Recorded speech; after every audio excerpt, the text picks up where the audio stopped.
Bien, hermanos, estamos listos entonces para empezar. Eh, Le damos la bienvenida a todos los que nos acompañan de manera virtual, así como también a todos los hermanos que están acá con nosotros. Damos gloria al Señor que podemos reunirnos acá en la casa de los hermanos Sorto, que han tenido a bien poder abrir su hogar para que podamos disfrutar de este momento. Vamos entonces, hermanos, a orar al Señor para pedirle que bendiga nuestro tiempo juntos. Solo déjenme cerrar acá todas estas cosas que tenemos abiertas. Y eh, oremos, hermanos, al Señor.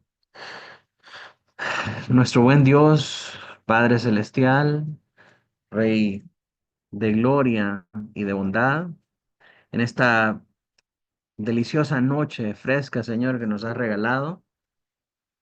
Venimos delante de ti pidiéndote de tu misericordia, Señor, para nuestras vidas, para que nos ayudes, Señor, con tu Espíritu Santo a poder escuchar estas cosas, a poder entender, a poder ser edificados, Señor, por ellas.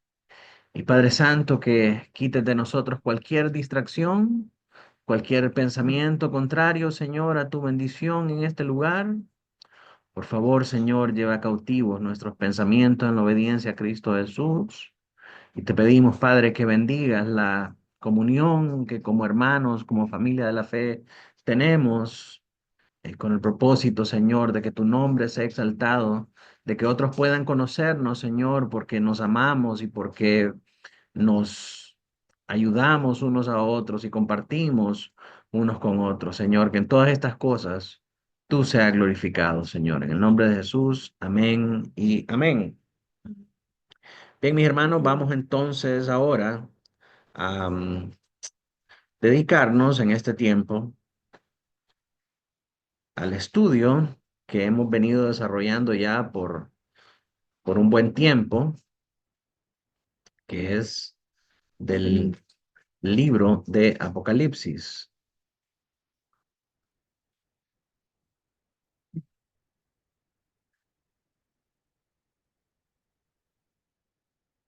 Me dejan saber, hermanos, si pueden ver bien los hermanos que están ahí en casa, si miran bien la presentación. Sí, hermano. Ok, gloria al Señor. Y aquí también, ¿verdad? Bien, entonces hemos llegado al capítulo 13 de nuestro estudio. Hemos visto ya 5 capítulos y estamos ahorita viendo un conflicto más profundo. Después de haber visto todo el escenario de los juicios de Dios desde diferentes perspectivas, la perspectiva de los 7 sellos, la perspectiva de las trompetas, Juan, por medio de esta visión que el Señor le da, recapitula toda la historia de la iglesia para poner a los lectores a darse cuenta de que el tiempo final, el tiempo que del que habló el Señor y del que hablaron los apóstoles, que sería ese tiempo antes de la segunda venida del Señor, ese tiempo ya ha comenzado, los días finales han comenzado. Y la característica de estos días finales es la persecución de aquellos que guardan el testimonio de la palabra del Señor.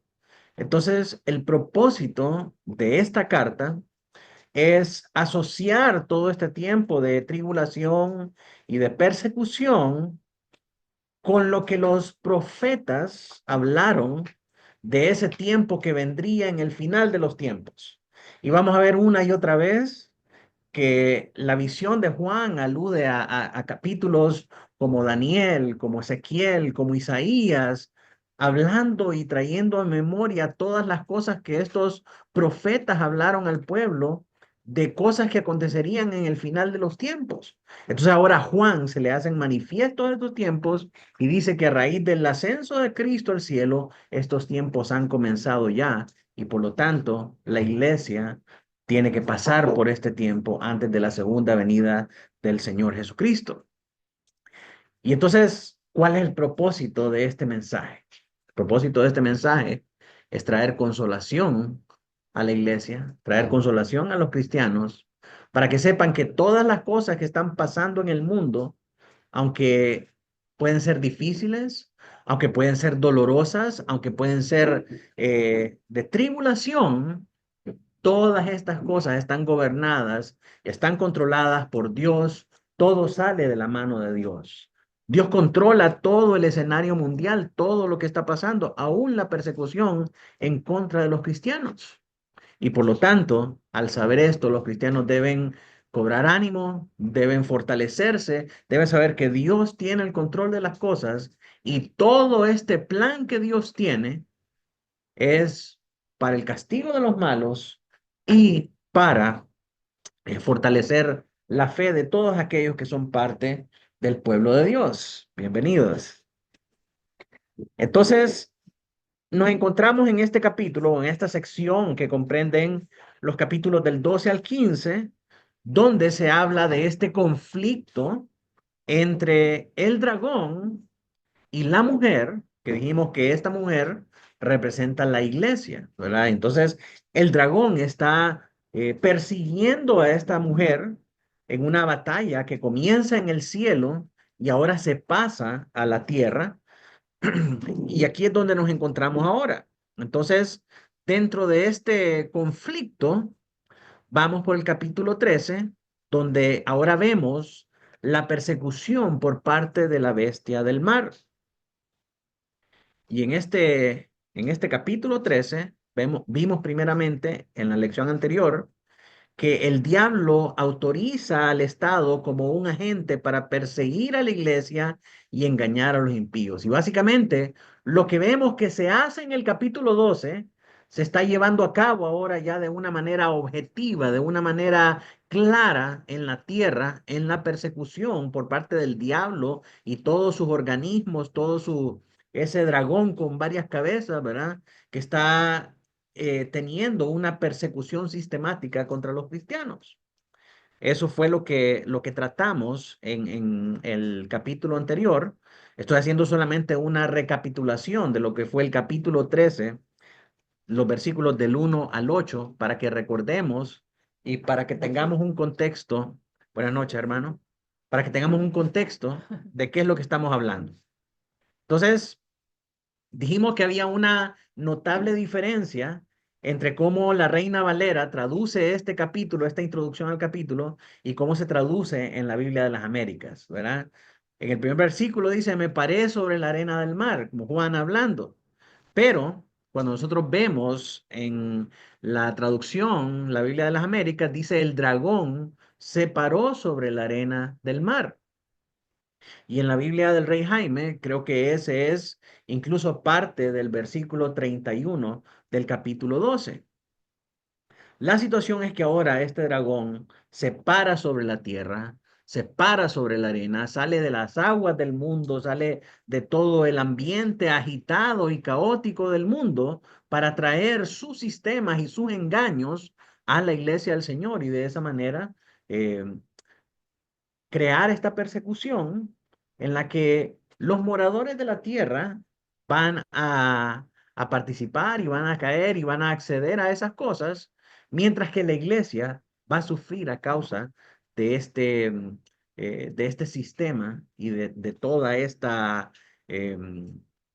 todo este accionar de esta bestia que sale del mar para poder poner su plan en marcha.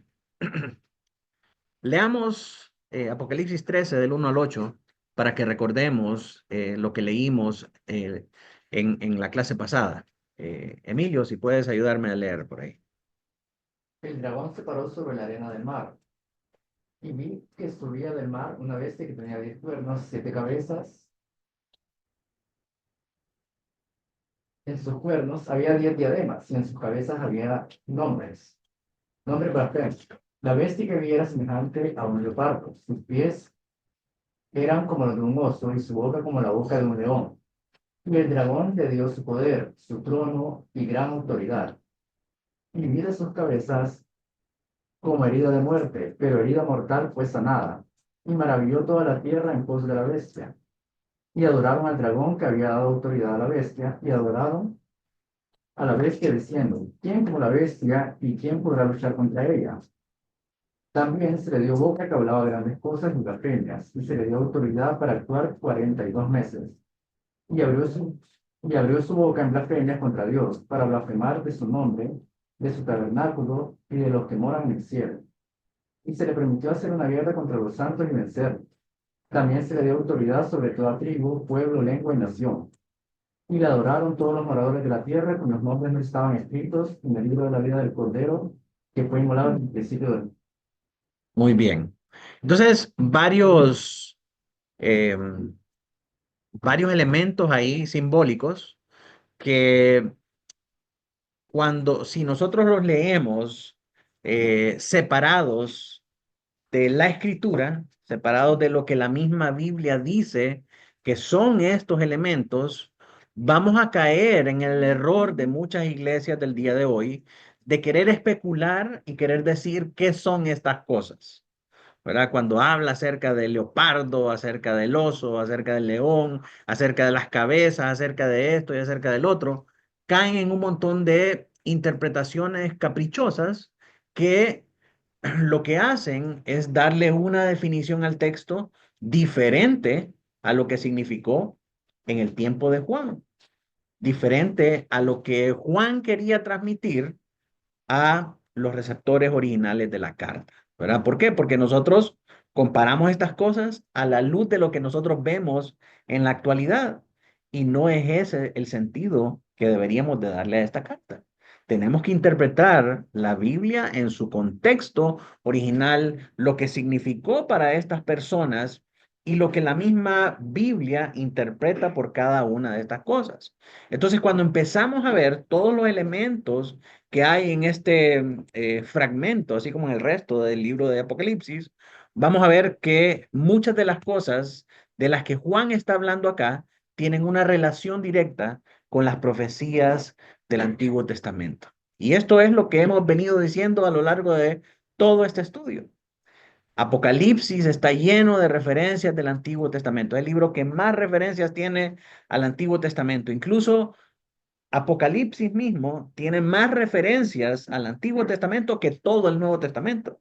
Solo en Apocalipsis encontramos más conexiones al Antiguo Testamento que en cualquier otro libro que si tomamos todos los libros del Nuevo Testamento y vemos las referencias que hay en el Nuevo Testamento para el Antiguo Testamento, ninguno supera el libro del Apocalipsis. Entonces, ¿qué son estos símbolos y qué significan? Vemos al dragón del mar, ¿verdad? Que representan, según Daniel 7:37, todo lo que se dice acá está estrictamente vinculado con esa profecía de Daniel 7, ¿verdad? Y el dragón del mar significan las fuerzas oscuras que persiguen al pueblo de Dios con la corriente de este mundo. Cuando hablamos del mar, hablamos de todo el movimiento que hay en el mundo, ¿verdad? Y todas las cosas que tratan de anegarnos eh, con la información, con el acoso de los medios electrónicos, con la proliferación de las ideologías y todas esas cuestiones. Son como corrientes que nos tratan de sumergir y de hacernos llevar, ¿verdad? Entonces, este dragón son esas fuerzas oscuras que persiguen al pueblo de Dios con la corriente de este mundo. Y miren si eso no es cierto en la actualidad. La corriente del mundo ha llegado a alcanzar a muchas iglesias. ¿Cuál es la corriente de este mundo? ¿Cuál es la corriente de este mundo? ¿Qué es lo que vemos que tiene relevancia actualmente y que está inundando todos los sistemas religioso, político, de todo tipo? Inmoralidad sexual. La inmoralidad sexual, ¿qué más? Prosperidad.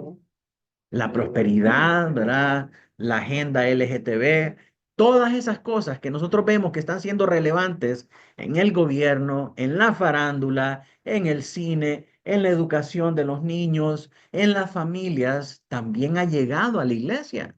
Entonces esas son las fuerzas oscuras de este enemigo de Dios, del pueblo de Dios, que trata de anegar la iglesia con las corrientes del mundo. Las siete cabezas, siete, vimos que es un número de gobierno, ¿verdad? Perdón, un número de perfección.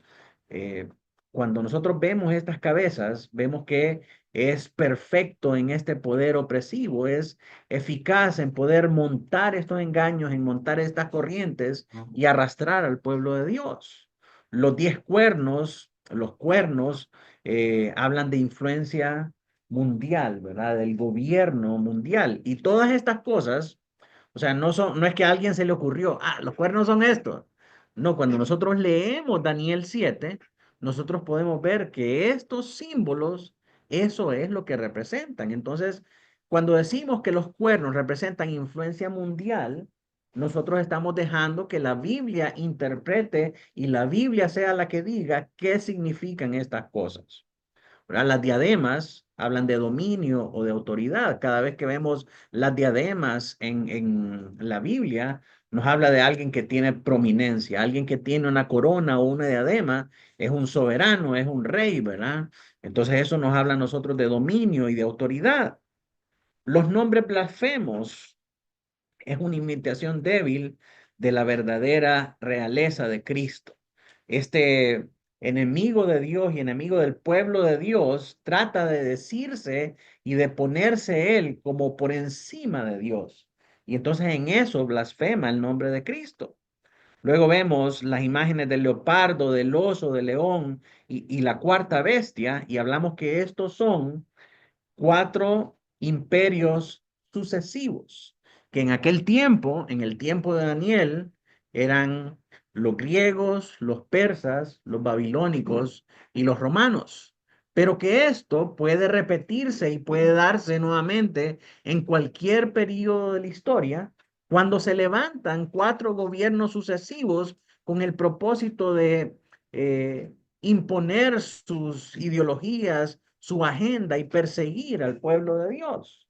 Entonces, aunque en aquel tiempo se trataba de los griegos, de los persas y de los babilónicos, en la profecía de Daniel, ahora en la profecía de Juan, ya no eran los persas, ya no eran los griegos, ¿verdad? Viendo para atrás, primeramente eran los romanos y los que estaban detrás de los romanos. Así que estos 4 gobiernos sucesivos pueden en cualquier momento de la historia representar 4 gobiernos sucesivos que tratan de eh, imponer sus fuerzas destructivas, apresar al pueblo de Dios, perseguir al pueblo de Dios y levantarse en enemistad eh, perdón, contra el pueblo de Dios. Correcto. Entonces, por ejemplo, si pensamos en nuestros días, ¿verdad? Pudiéramos decir que la mayor fuerza, la mayor potencia mundial actualmente es Estados Unidos. Si pensamos antes de Estados Unidos, teníamos los colonizadores españoles, el Imperio Británico, los holandeses, cualquier otro gobierno o otra potencia mundial que trata de esclavizar al pueblo de Dios y levantarse en contra del Señor. Entonces, eso es lo que estos símbolos representan. Ahora, vimos algo muy interesante en la clase anterior, que todo esto que hace esta bestia es una parodia de lo que Cristo es, de cómo Cristo se ha revelado a la iglesia. Y él tiene como propósito imitar, imitar lo que hace Cristo y levantarse o alzarse eh, para hacerse superior a Cristo, presentarse ante el mundo como superior a Cristo, haciendo una parodia de todas las cosas que Cristo es. Por ejemplo, vemos que el dragón obtiene autoridad, así como Cristo obtiene autoridad del Padre. Dice que él fue herido de muerte, ¿verdad? Así como el cordero se presenta como el cordero inmolado. Ejerce poder en la tierra a través de los gobiernos humanos y el gobierno de Cristo ascendido establece un orden para el gobierno civil.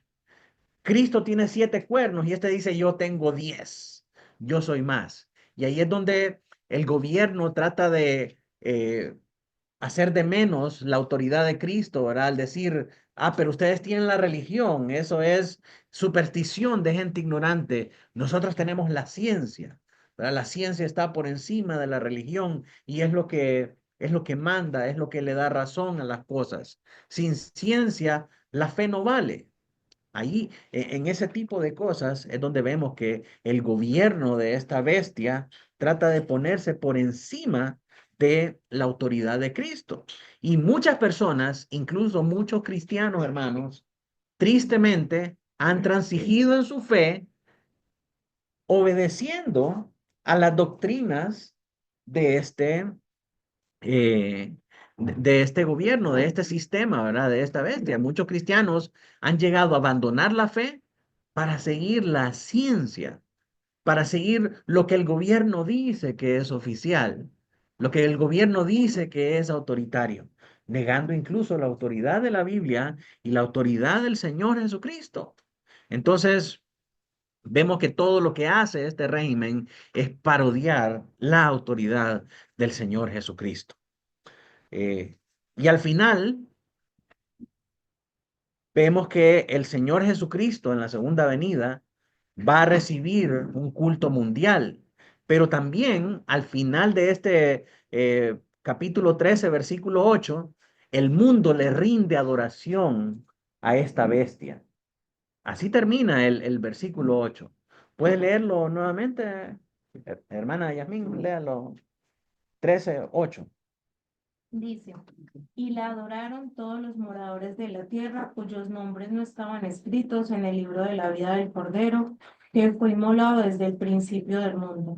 Entonces, esta bestia trata de parodiar a Cristo y se erige como el verdadero Dios, ¿verdad? Este es el culto al Dios verdadero, aunque tiene cosas diferentes a Cristo, pero hace parecer como que si eso es lo verdadero, la verdadera autoridad, y el mundo se rinde ante él y le rinde adoración.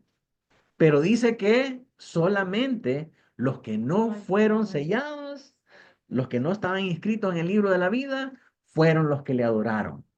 Muchos que se decían cristianos, pero no eran verdaderamente cristianos, fueron en pos de él y se hacen llamar cristianos, ¿verdad? Pero están adorando ese sistema del mundo.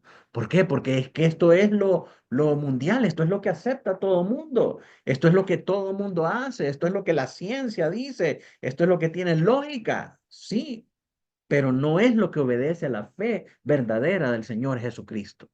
Entonces el mundo se va a ir tras una ola de señales y de sistemas que va a parecer que son cristianos, que va a querer emular la autoridad de Cristo, pero que realmente no es de Cristo, sino que es de todo este sistema mundano. Por eso, hermanos, es que cuando vemos esas iglesias, ¿verdad? Que son extremadamente populares y que de repente invitan al alcalde a ir a dar una disertación y todo el mundo dice, wow, esos son los verdaderos cristianos, cómo tratan de hacer una integración de toda la gente a la iglesia, ¿verdad? Y ustedes que son una secta separados y que no permiten que nadie les diga nada, ¿verdad? Que son recalcitrantes y obsoletos del siglo XVII. Aprendan a esta gente que están realmente haciendo algo diferente. Muchos van a pensar que eso es lo correcto, que esa es la manera en la que tenemos que, la dirección en la que nosotros tenemos que ir. Pero verdaderamente nosotros tenemos que ser fieles al Cordero y tenemos que saber que va a haber un movimiento mundial que es muy popular, que va a emular la autoridad de Cristo. Sin embargo, quien está detrás de ese movimiento es la bestia con toda su manipulación. Y hermanos, cuando empezamos a ver detrás de esos grandes ministerios todas las barbaridades que hay, no nos queda duda, los que hemos salido de ahí, que definitivamente, aunque tienen nombre de cristiano, hablan como cristianos, pareciera que son cristianos, al final no son cristianos, no son cristianos. Y ese es ese sistema malévolo de la bestia que trata de parodiar la autoridad de Cristo. Y al final, Cristo tiene una manifestación final para victoria eterna y en cambio esta bestia tiene una manifestación final para destrucción. Y el pasaje termina diciéndonos que todo el mundo le rindió culto, todos los moradores de la tierra cuyos nombres no estaban escritos en el libro de la vida del Cordero, que fue inmolado desde el principio del mundo. Entonces, ¿cómo termina este pasaje? Con la falsa adoración del mundo, y solo hay un grupo especial que no recibe la autoridad de esta bestia y que no le adora.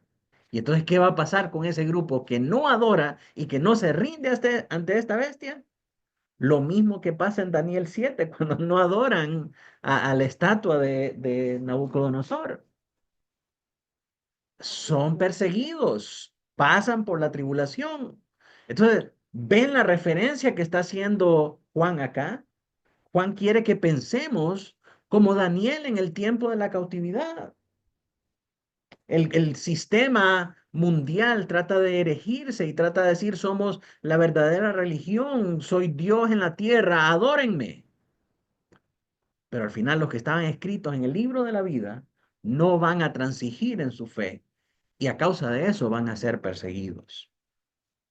Todos los habitantes de la tierra adoraron a la bestia, todos cuyos nombres no han sido escritos desde la fundación del mundo en el libro de la vida del Cordero que fue inmolado. Los creyentes verdaderos tienen la seguridad de que sus almas pueden hacerle frente a cualquier tormenta satánica debido a la seguridad que les otorga el libro del Cordero, porque los cristianos están escritos en el libro de la vida, van a poder soportar a todas estas tribulaciones. Porque alguien puede decir, no, pero es que yo no sé, pastor, cómo voy a reaccionar. Si a mí me dicen que mis hijos no van a comer, si yo miro a mis hijos ahí padeciendo hambre, yo no sé si yo voy a poder resistir y pararme firme. Mi hermano, si usted está escrito en el libro de la vida, usted va a poder resistir y el Señor va a cuidar de nosotros. El Señor va a guardarnos fieles, aunque eso represente nuestra muerte aquí en este mundo. Pero nosotros somos del Señor y si estamos inscritos en el libro de la vida, nosotros vamos a resistir hasta el final. Esta seguridad depende del único acto redentor de Cristo que fue inmolado por los pecados de su pueblo. Y hablamos cómo este pasaje da consuelo a los cristianos de todos los tiempos.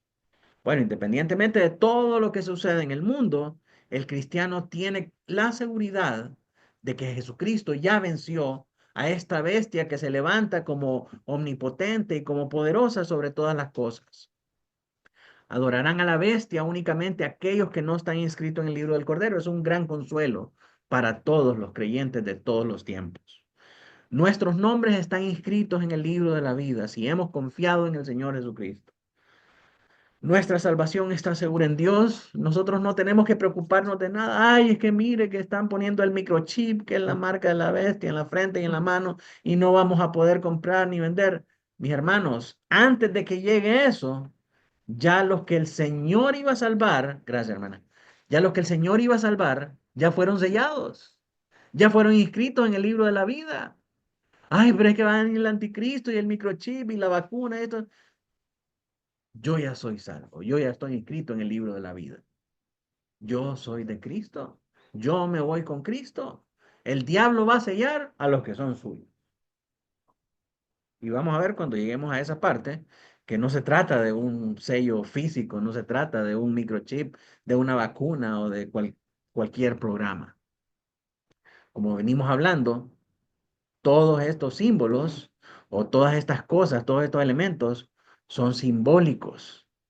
Son simbólicos, no pueden ser literal. Entonces, cuando nosotros fallamos en entender eso, como les dije al principio, terminamos haciendo conjeturas eh, irracionales acerca del mensaje de la palabra de Dios. Finalmente, que Dios es la autoridad máxima, aún de la bestia. Quien le dice a la bestia lo que puede o no puede hacer es Dios.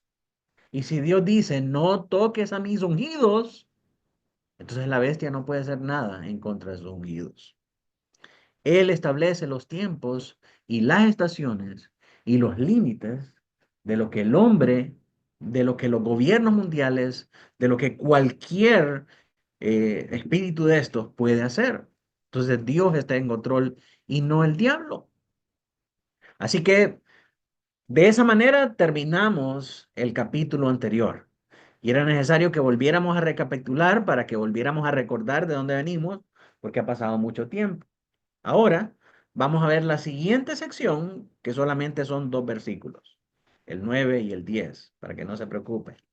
Eh, y estos 2 versículos le dan continuidad al relato, ¿verdad? Porque ya vimos que el mundo termina adorando a esta bestia y entonces Juan exhorta a los creyentes a discernir la adoración verdadera de la falsa para que ellos puedan perseverar en su fe. Juan les va a decir, vienen cosas turbias, pero perseveren en su fe. Y de eso vamos a hablar el día de hoy. Entonces, comenzamos con Apocalipsis 13, del 9 al 10. Mauro, si puede leer por ahí. Si alguno tiene oído, oye. Si alguno lleva cautividad, va en cautividad. Si alguno mata a espada debe ser muerto. Aquí está la paciencia y la fe de los míos. Muy bien, entonces estos 2 pasajes nos hablan acerca de las cosas que vienen para los cristianos a causa de no transigir ante esta falsa adoración y la manera en la que ellos deben resistir. Comienza primero diciendo, si alguno tiene oído, oiga. Y esta instrucción es muy importante, mis hermanos, porque esta instrucción aparece en Isaías, aparece en los evangelios, aparece en el libro de Apocalipsis como una señal, no como una señal, sino que como un mensaje para que los cristianos no cedan ante el mundo. ¿Verdad? Y vamos a ver un poco acerca de eso. El escenario que primeramente se planteó en los versos del 1 al 8 no es algo que vaya a ocurrir solo en algún momento futuro. Ah, no, esto es a futuro. O sea, esto es para la gente allá antes de la venida de Cristo. No, eso es algo que ya estaba sucediendo en el tiempo de Juan. Acuérdense las cartas a las 7 iglesias.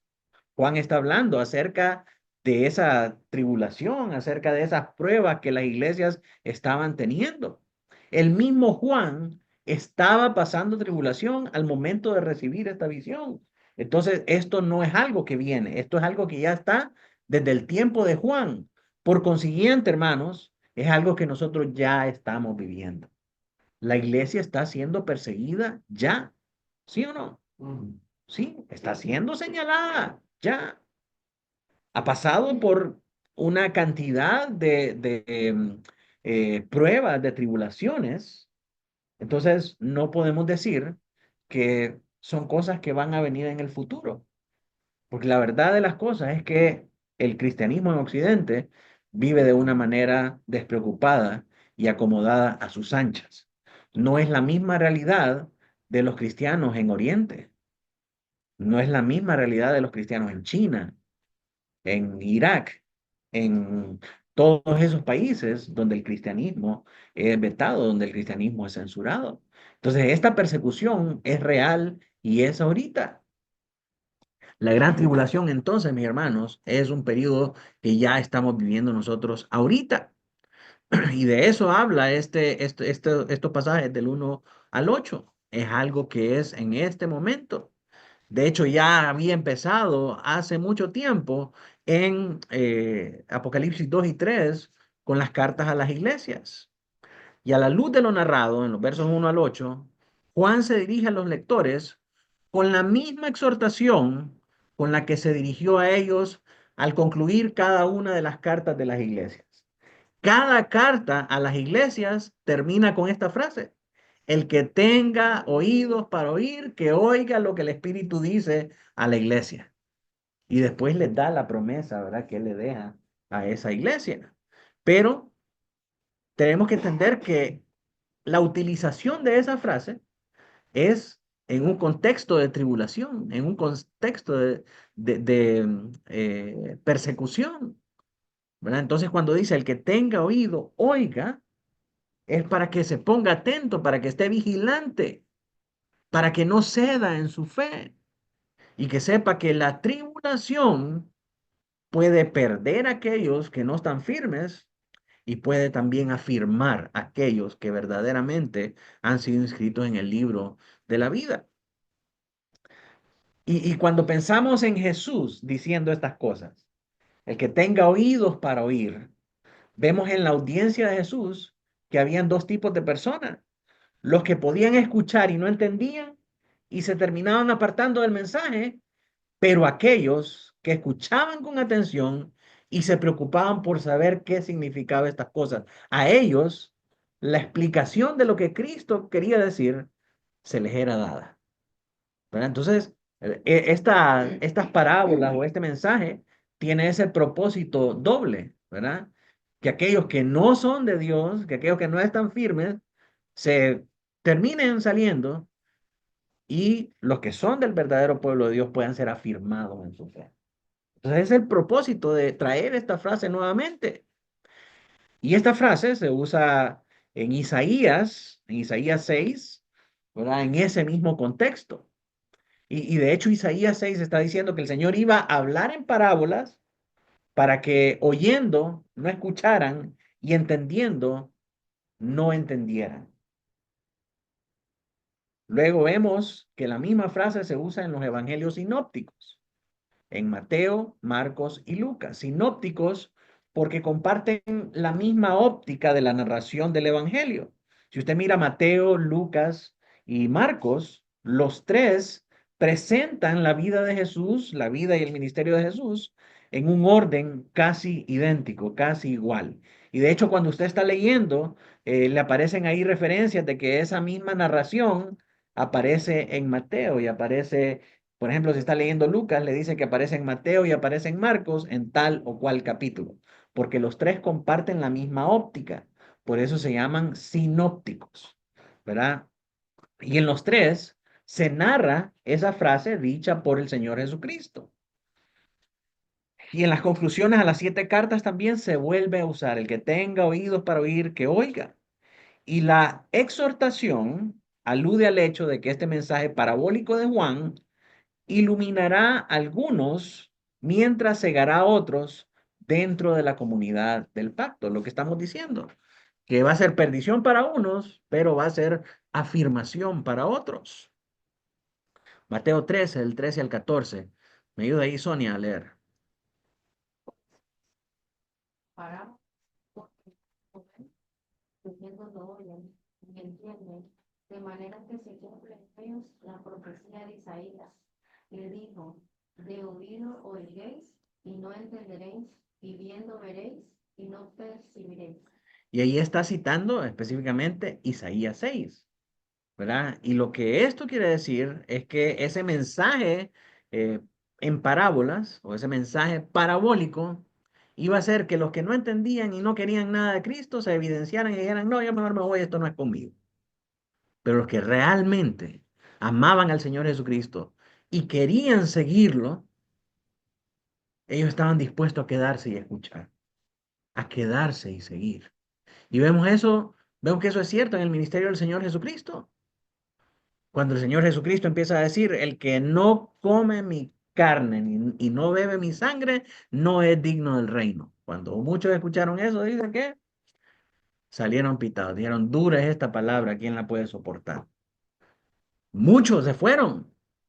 Dice que muchos se fueron, pero otros se quedaron y escucharon. Se dieron a la tarea de estudiar, de investigar, de preguntarle al maestro qué significaban esas cosas. Entonces, cuando el Señor dice: el que tenga oídos para oír, básicamente es el que es parte del pueblo, que escuche, que esté atento, que ponga sus barbas en remojo, que se comprometa, que sea fiel, que deje de andar por las ramas y jugueteando. Este es tiempo difícil, es tiempo de tribulación, es tiempo de dureza, afírmese. Y el que no, bye bye, bye para bye bye, dice, no, vayacito, ¿verdad? Pero eso es lo que nos dice este mensaje. Entonces, claro, cuando viene la persecución y muchos la miran a ti, le dicen: no, mejor nos vamos, yo no voy a quedarme aquí y esperar que las cosas se pongan mal. pero el verdadero pueblo de Dios va a permanecer firme. Y encontramos los dos tipos de audiencias. Los que no tengan oídos se van a endurecer aún más con la parábola. Ay, no, es que yo no entiendo lo que habla el pastor. Pero la orden de que oiga pretende sacudir a los verdaderos creyentes atrapados en la complacencia transigente de la mayoría. ¿No entiende lo que escucha? Apunte, pregunte, vuelve a escuchar, vuelva a leer. Si no está claro en esa versión, busque otra versión. Pregúntele a los hermanos, pregúntele al pastor. Quédese para entender. Tenga comunión con otros hermanos para que pueda entender y para que pueda verlo en la vida de otros hermanos. Pero no se cierre y diga, no, esto no es conmigo, me voy a otra parte. Escuche el mensaje, atesórenlo en su corazón. Siga buscando la verdad. Aquellos que sean sacudidos de vuelta a la realidad espiritual percibirán la revelación parabólica de Dios en el libro y discernirán la peligrosa realidad de la naturaleza satánica, de las insinuaciones paganas a las que pueden ser tentados a acomodarse. El que escucha verdaderamente este mensaje va a ser sacudido, va a ser revolcado y va a ser exhortado a no transigir ante los deseos o las insinuaciones paganas del mundo y de este sistema del anticristo que trata de llevarnos a esa acomodación o a esa pasividad. Por eso el Señor le decía a sus discípulos en Lucas 8:18, mirad pues cómo oís, miren cómo oyen, cómo están escuchando cuando van al culto. Están ahí, pero solo el bojote, solo haciendo acto de presencia. O están verdaderamente tratando de entender lo que se está predicando, lo que se está escuchando. El Señor le dice, así tienen que oír. No solamente con ir a la iglesia es que van a ser salvos. No solamente con ir a la iglesia es que van a cambiar su situación pecaminosa. Tienen que escuchar para entender. Por eso el Señor les dice, miren cómo oyen. Y lo tremendo de esto, hermano, es que uno puede entender que a un predicador como yo se le puedan dormir, pero al Señor Jesucristo, hermano, sé que el Señor Jesucristo le está diciendo a estos bárbaros, escuchen. Y uno dice, puchica, si fuera el Señor Jesucristo, yo estaría ahí con dos cuadernos apuntando al mismo tiempo. Pero no, estos bárbaros estaban con la misma actitud. Estaban oyendo al Señor Jesucristo y durmiendo. ¿Se imaginan qué bárbaros? ¿O a qué hora va a dar la comida? ¿A qué hora, sí, a qué hora va a repartir el pan y el pescado, verdad?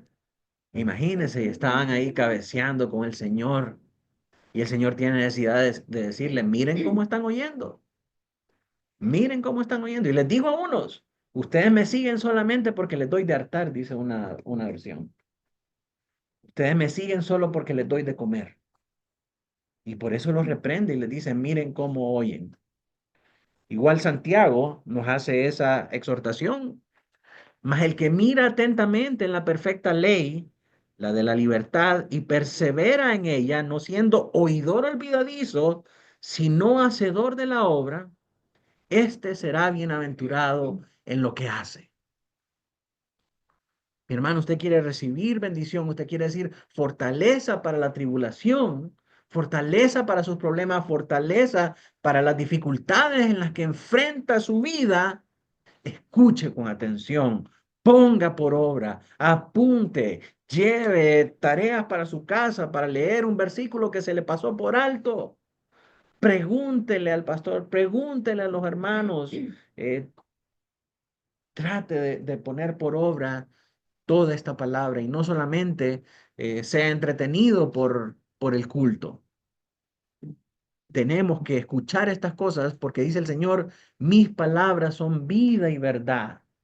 Eso es lo que nos va a sustentar a nosotros en los tiempos de persecución, en los tiempos de tribulación. Tristemente, hermanos, lo he visto en hermanos que eran fervientes orando y fervientes en la predicación y fervientes en todas las cosas, Pero cuando vino el momento de la prueba, como los discípulos del Señor salieron desperdigados y nunca más se les volvió a ver. Cuando vino el momento de la persecución, se olvidaron de todo aquel fervor, de toda aquella oración, de toda aquella predicación. Y uno dice, ¿cómo es posible? No estaban escuchando, no estaban recibiendo estas palabras y no las estaban poniendo en práctica, no estaban viviendo por ellas.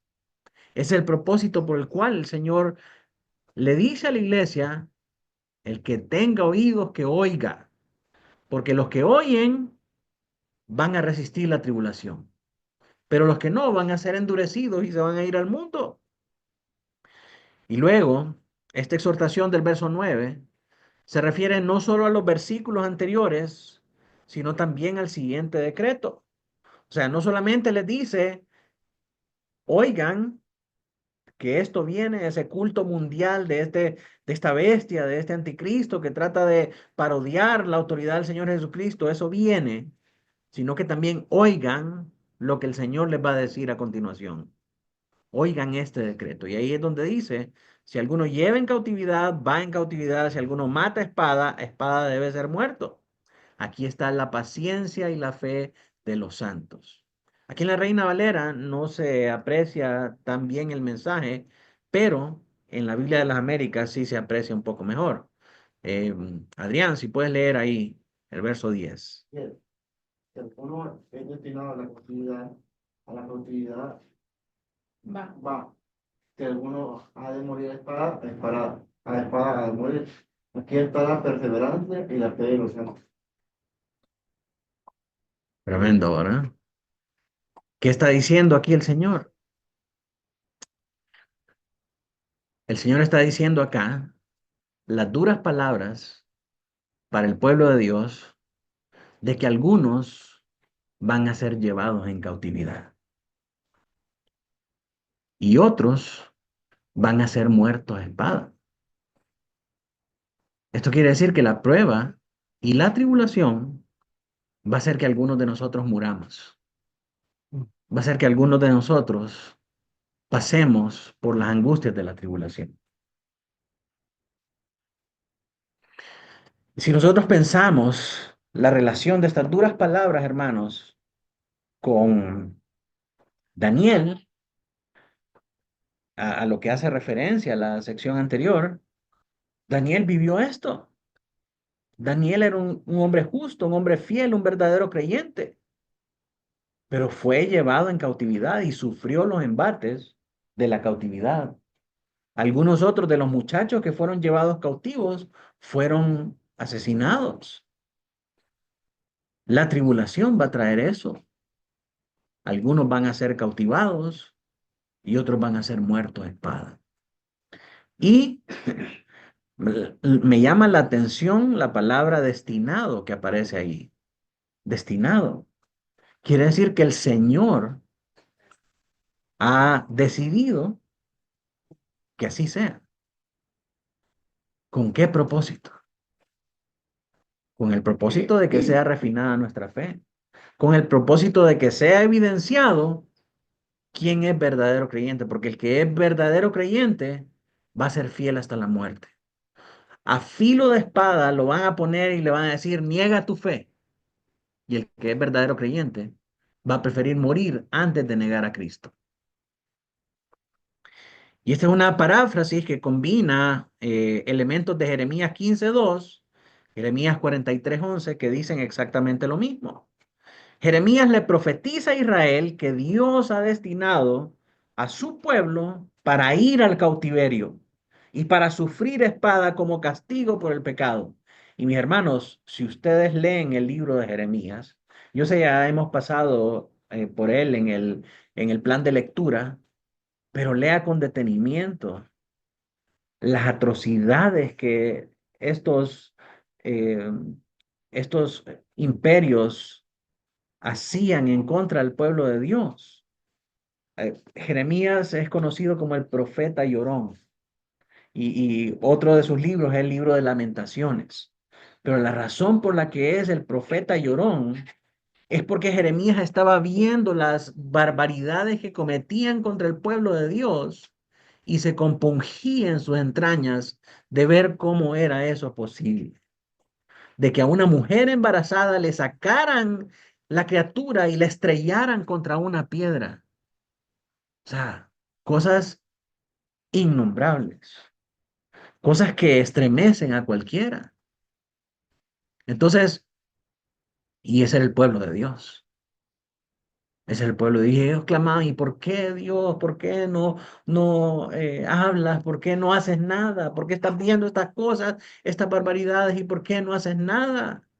Porque les dije, se lo advertí. Si no obedecen, si se van tras dioses ajenos, va a venir un pueblo y los va a llevar cautivos. Y no obedecieron, no obedecieron. Entonces el Señor dice acá, mi pueblo va a ser llevado cautivo. Algunos van a ser llevados cautivos. Otros van a morir a espada. Van a pasar lo mismo que pasó el pueblo de Israel en tiempos de Jeremías, en tiempos de Isaías, en tiempos de Ezequiel, en tiempos de todos ellos. Pero otros textos afirman que un remanente fiel, perdón, Jeremías profetiza a Israel, sí que Dios ha destinado a su pueblo para ir al cautiverio y sufrir la espada como castigo por el pecado. ¿Verdad? Ese era el castigo para el pueblo de Dios por el pecado de Israel, por ser obstinados y por no obedecer a lo que Dios mandaba para ellos. Pero también hay otros pasajes que afirman que hay un remanente fiel que va a sufrir el castigo del cautiverio. Y entre ellos encontramos a Daniel, ¿verdad? Y sus amigos. Gente que era fiel al Señor, que eran fieles creyentes y estaban sufriendo el castigo de todo el pueblo de Dios. Y encontramos eso específicamente en Ezequiel 14, del 12 al 23, y se usa de la misma manera en que se usa en Apocalipsis 6, del 2, del 8 al 9 y del 9 al 11, cuando los santos claman al Señor, ¿se acuerdan? Y le dicen al Señor, ¿hasta cuándo, Señor santo y poderoso, no vas a vengar la muerte de tus hijos, de los santos? Entonces hay un remanente fiel que va a tener que pasar por estas tribulaciones. El énfasis en este pasaje, en Apocalipsis 13:10, recae más en el sufrimiento del pueblo de Dios que en el castigo de los malvados. O sea, aquí esto que dice el Señor, que algunos van a ser llevados en cautividad y otros van a ser muertos de espada, no es tanto por castigo, sino que es sufrimiento a causa de la persecución. Recordemos el contexto, ¿verdad? La bestia que se levanta con sus sistemas mundiales y el mundo que lo adora y el pueblo de Dios que permanece fiel. Entonces van a pasar por esta tribulación y por esta muerte a causa de su fe, a causa de su fidelidad. Entonces, por eso está diciendo el Señor, por eso está diciendo el Señor, el que tiene oídos para oír, oiga, oiga, esto es lo que viene, esto es lo que va a pasar. Algunos textos de prueba. Jeremías 15:2. Claudia, si me ayuda a leer ahí, por favor. Sale, va, entonces, a espada, el que hace a y el que a cautiverio, le. Entonces, la gente está preguntando, bueno, viene todo esto, ¿verdad? Para el pueblo de Dios. Y ¿qué vamos a hacer nosotros? ¿Qué va a pasar con nosotros? Bueno, dice el Señor, el que va a la muerte, a muerte. Al que le toca espada, espada. Al que le toca hambre, hambre. Al que le toca cautiverio, cautiverio. Jeremías 43:11. Eh, Ludwig. Y vendrá y asolará la tierra de Egipto, los que a muerte, los que a cautiverio, y los que a espada, a espada. Amén. Lo mismo, ¿verdad? Vemos que de aquí es donde saca Juan estas palabras para describir la visión que está viendo. Y el propósito es transportar al pueblo de Dios a ese mismo escenario, a ese mismo contexto de tribulación. Ezequiel 14:14. Emily.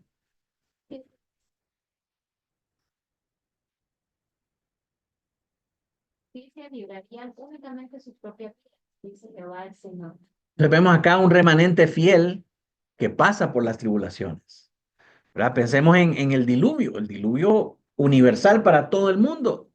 Y aún Noé tuvo que pasar por ese juicio. Pero el Señor guardó su vida, el Señor preservó su vida. Lo mismo Daniel, lo mismo Job, el juicio que trajo para su casa, ¿verdad? Un juicio horrible. Murieron sus hijos, murieron sus parientes, perdió todas sus posesiones, pasó por terribles atrocidades. Pero el Señor guardó su vida. Y el Señor hubiera sido justo en matar a Job también. Si el Señor decide matar a Job, está en todo su derecho.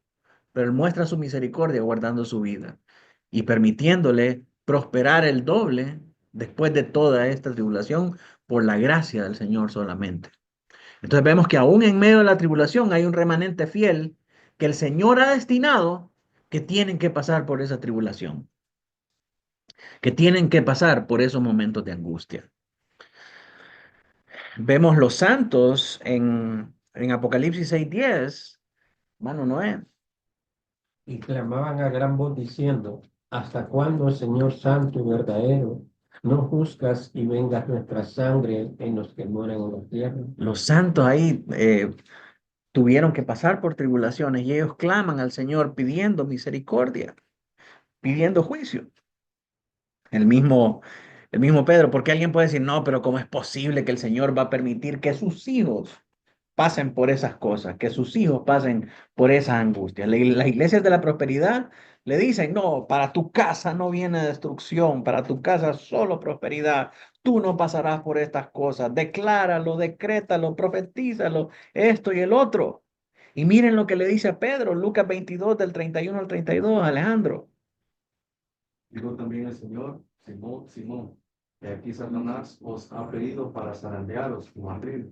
Pero yo he rogado por ti para que tu fe no falte. Y tú, una vez vuelto, confirma a tus hermanos. Miren lo que le dice a Pedro, al primer papa, dicen los católicos. Satanás te ha pedido para zarandearte, pero yo he rogado por ti para que tu fe no falte. A uno de sus discípulos. El Señor no le dice, pero no te preocupes, yo ya le dije a Satanás que no te toque. A vos no te puede tocar, porque vos sos Pedro, la columna de la iglesia. No, le dice, yo he rogado para que no falte tu fe, pero no le dice, el diablo no te va a tocar, no te va a alcanzar, te va a zarandear como a trigo. Pero hay un propósito detrás de eso. No sería el mismo Pedro que leemos en primera y en segunda de Pedro si el diablo no lo hubiera zarandeado. Entonces ahora Pedro con autoridad puede decir en primera de Pedro 4:12, no os sorprendáis del fuego de la prueba que viene como que si fuera cosa extraña. Es necesario que el juicio de Dios comience por la casa de Dios. Y si el justo con dificultad se salva, ¿qué será del impío? Esas palabras nacen de un contexto de prueba, de un contexto de tribulación. Y cuando el Señor le dice, una vez restaurado, ve y afirma a tus hermanos, eso es lo que está haciendo Pedro en primera de Pedro 1 y 2. Está afirmando al pueblo de Dios que está pasando por tribulación, por angustia y ha tenido que salir de sus casas, ha tenido que ser exiliado y están viviendo en un país extranjero con gente hostil que no los quiere, que los difama, que hace cosas terribles contra ellos. Y Pedro escribe esta carta de consuelo para ellos y les dice estas palabras de primera de Pedro 4:12. ¿Por qué? Porque Pedro sabe lo que es ser zarandeado por Satanás. Y de esa prueba, de esa tribulación, de esa angustia, mis hermanos, el cristiano, que es pámpano, pegado a la vida, cuando es presionado por las pruebas, por las tribulaciones, por la persecución, por la angustia, de ese pámpano, lo que sale es el vino más dulce que trae consuelo a la iglesia. El Señor nos consuela en medio de las tribulaciones y Él dice, yo he rogado por ti para que tu fe no falte. Los verdaderos cristianos no transigen en su fe, perseveran, perseveran y el Señor los mantiene. Y alguien dice, no, ¿cómo vas a creer, pastor, eso? Miren lo que le dice Pablo a los filipenses en Filipenses 1:29. Pablito, si puede leer ahí. Porque a vosotros os es concedido a causa de Cristo, no solo que creáis en Él, sino también que padezcáis por Él. Pablo le dice a los filipenses, es un privilegio que a ustedes se les ha concedido no solamente creer en Cristo, sino que padecer por Él también. Y Pedro dice, el que padezca, que no se avergüence, sino que padezca como cristiano. Estoy siendo atribulado, estoy siendo perseguido, estoy siendo asesinado por ser discípulo de Cristo, por afirmar el nombre de Cristo. Y si voy a morir por el nombre de Cristo, voy a morir por mi Salvador. Que Él sea glorificado aún en nuestra muerte, mis hermanos. Y algunos buenos estudiosos nos quedamos en el módulo de cosas que debería haber para ser salvo, que ese padecimiento es un don que viene de la gracia de Dios. Amén. Entonces, al cristiano se le ha dado como un don de padecimiento y nunca lo vemos así, porque queremos evitar el sufrimiento, Claro. pero es un don de la gracia de Dios el padecer. Así es. Cuando pensamos en los mártires, hermanos, uno dice, qué gente más valiente. Pero yo le apuesto que al igual que nosotros, se aterrarían de tener una pistola apuntando a la frente. Pero en ese momento el Señor afirma lo que son suyos. En ese momento el Señor le da el valor para no transigir en su fe. Le da una gracia especial, correcto. Esteban siendo apedreado. Imagínese, si usted le pregunta a cualquier cristiano, hermano, ¿usted sería lapidado por el nombre de Cristo? No, hombre, yo me voy, yo me voy. Y de hecho, mis hermanos, y esto tengo que decirlo, no hay que romantizar el sufrimiento y el martirio. Si usted tiene la oportunidad de escoger entre la vida y la muerte, escoja la vida, porque la vida también es un don de Dios. Pero cuando no tenga otra opción, entonces muera como cristiano. Y tenemos el ejemplo de Esteban. Esteban, al ser lapidado, ¿cuál es la fortaleza que tiene Esteban? Ve los cielos abiertos y ve al Hijo de Dios sentado en su trono. La visión que recibe Esteban en ese momento es la fortaleza que él tiene para entregar su alma a él. Si me van a matar, mátenme. Yo quiero estar ahí donde está el Cordero. Fuerza, o sea, sus emociones se centraron tanto en lo que él estaba viendo que incluso se olvidó del dolor físico que sentía. O sea, cuando yo leo ese texto, más o menos me lo imagino así, Amén. a él pensando solamente en eso tan hermoso, tan glorioso y no sintiendo ese dolor. Es que si puedo ver a Cristo que es más real y está ahí sentado y me invita a mí a estar sentado a su diestra, hermanos, ¿para qué quiero la vida? ¿Para qué quiero la vida? Como la Yo quiero experiencia a Cristo. creo que fue Policarpo, ¿verdad? Ujú, Que no agarraba fuego. ujú. También él decía que no recuerdo muy bien, Que le echaran más leña al sí, que fuego. le echaron. Estaba preparado. La exhortación del verso 9 se utilizó repetidamente en las cartas para animar a los lectores a no transigir y a soportar las consecuencias del sufrimiento por su fe. Su perspicacia espiritual debe motivarlos a sufrir conforme a la voluntad de Dios y encomendar sus almas al fiel Creador, haciendo el bien, como Pedro le dice a los cristianos en 1 de Pedro 4:19. La frase final, aquí está la perseverancia y la fe de los santos, confirma esta interpretación. Enlaza el verso 10 con el verso 7, que es donde se produjo la última mención de los santos, y da la respuesta adecuada de los creyentes a la guerra llevada a cabo contra ellos por la bestia que les hace la guerra y los vence. Mire lo que dice el verso 7. Pamela, si me ayuda a leer ahí. Se le concedió hacer cerdos. Se le dio autoridad sobre toda tribu, pueblo, lengua y nación. Sí, esta bestia tenía autoridad sobre los creyentes y tenía autoridad de Dios para vencerlos. Es decir, para aprisionarlos, para matarlos, para hacer todo tipo de vejámenes contra ellos. Y aquí en el verso 10 dice que a pesar de todas esas cosas que hacía la bestia, estos santos perseveraban. Estos santos retenían su fe.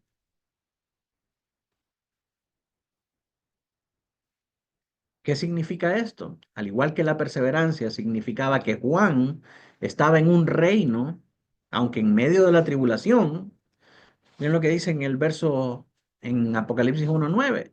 Dice, yo Juan, vuestro hermano y compañero en la tribulación, en el reino y en la perseverancia en Jesús, me encontraba en la isla llamada Patmos a causa de las palabras de Dios y del testimonio de Jesús. De esta misma manera, esta perseverancia significa lo mismo para los lectores.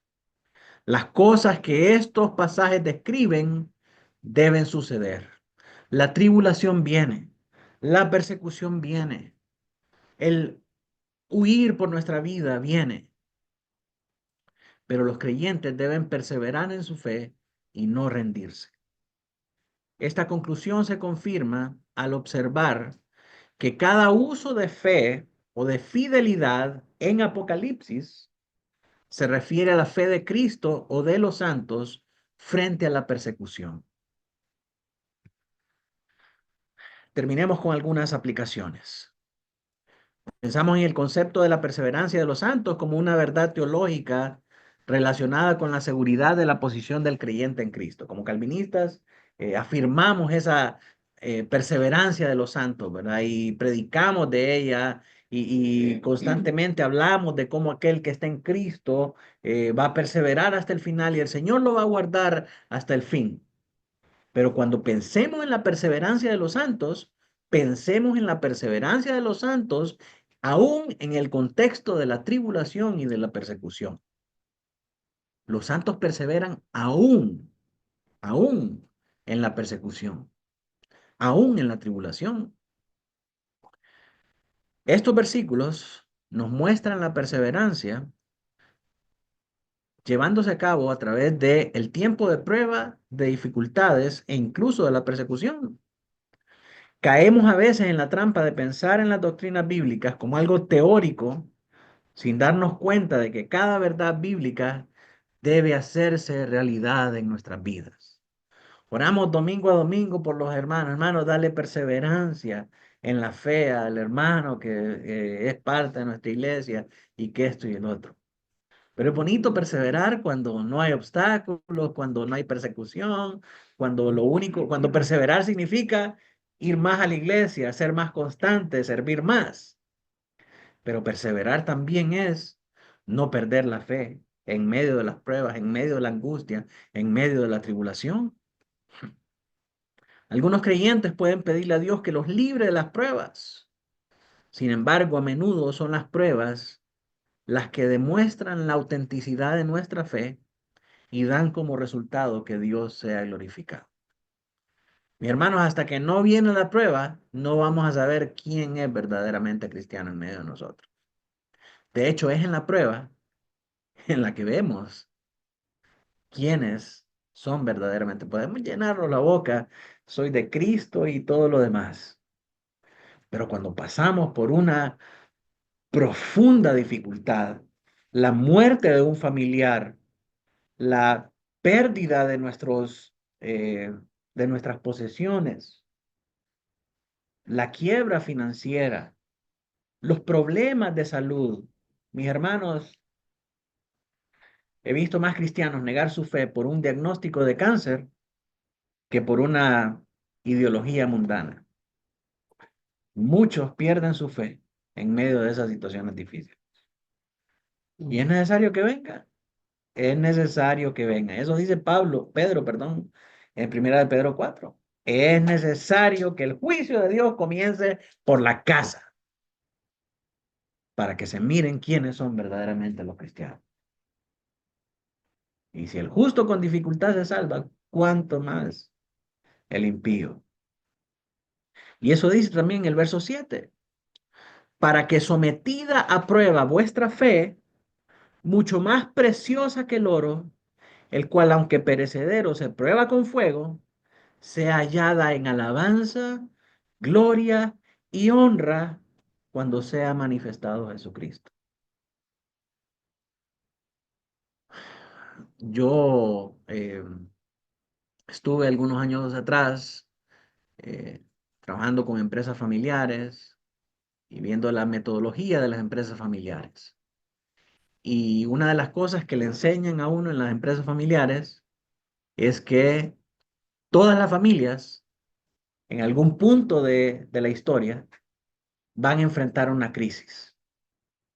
Van a enfrentar una crisis terrible. Y si no la han enfrentado, prepárese, porque viene.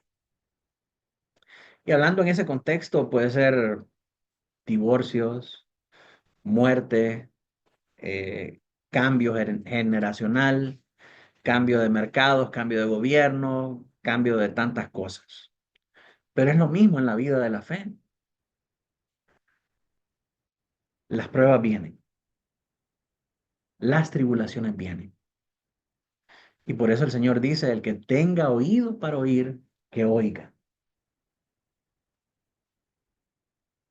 Si no lo hemos pasado, lo vamos a pasar, porque es necesario para que nuestra fe sea aprobada. Así que mis hermanos, por muy difícil, por muy dolorosa que sea esa prueba, dice la palabra del Señor, esta es la fe y la perseverancia de los santos. Los que están inscritos en el libro de la vida no van a transigir, sino que van a ser afirmados por esta prueba, van a ser afirmados por esta tribulación. Y ese sufrimiento va a resultar en gloria y honra cuando Jesucristo sea manifestado. Ese sufrimiento va a evidenciar quién de nosotros es verdaderamente de Cristo y quién no. Así que mis hermanos, yo sé que estas son palabras duras, son palabras difíciles, pero son palabras verdaderas. No sería amoroso estarlo engañando y estarle diciendo, no, no va a pasar nada, tranquilo, viva su vida feliz, disfrute y haga lo que quiera, que el Señor ya le ha dado todas las cosas. Sería un mentiroso porque ese no es el testimonio de la palabra de Dios. Todos los que estamos acá, en algún momento de nuestra vida, o vamos a experimentar la muerte propia, o la muerte de un familiar cercano, o una enfermedad, o una tribulación como nunca antes hemos experimentado. Eso es lo más seguro, hermanos, en este mundo. Así que el Señor nos dice, el que tenga oídos para oír, que oiga. Y ese es el consuelo de los creyentes. El Señor nos dice, estas cosas vienen, estas cosas tienen que pasar, estas cosas han sido destinadas por el Padre para probar a aquellos que son de Él, para refinar nuestra fe, para prepararnos para recibir todas las bendiciones y renunciar a este mundo. Si no fuera por eso, hermanos, muchos de nosotros no podríamos renunciar a las cosas de este mundo. Pero Dios utiliza eso para refinar nuestra fe. Y esta es la perseverancia de los santos. Así es como perseveramos. Si no, piense cómo vino a Cristo. Muchos de nosotros fuimos empujados a un compromiso más profundo con Dios a causa de la crisis. Y aunque no es la crisis lo que debería hacernos seguir a Cristo, sino que es encontrar a Cristo en medio de la crisis. Dios utiliza esos momentos difíciles para manifestarse a nosotros. Así que mis hermanos, el momento de la prueba viene. Debemos estar preparados. Debemos escuchar.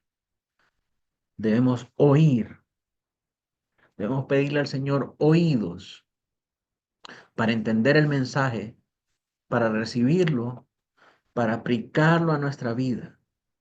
Porque sus palabras son verdad y son vida.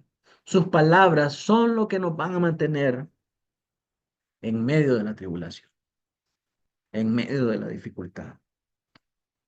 Así que mis hermanos, este es el mensaje de esta porción de Apocalipsis.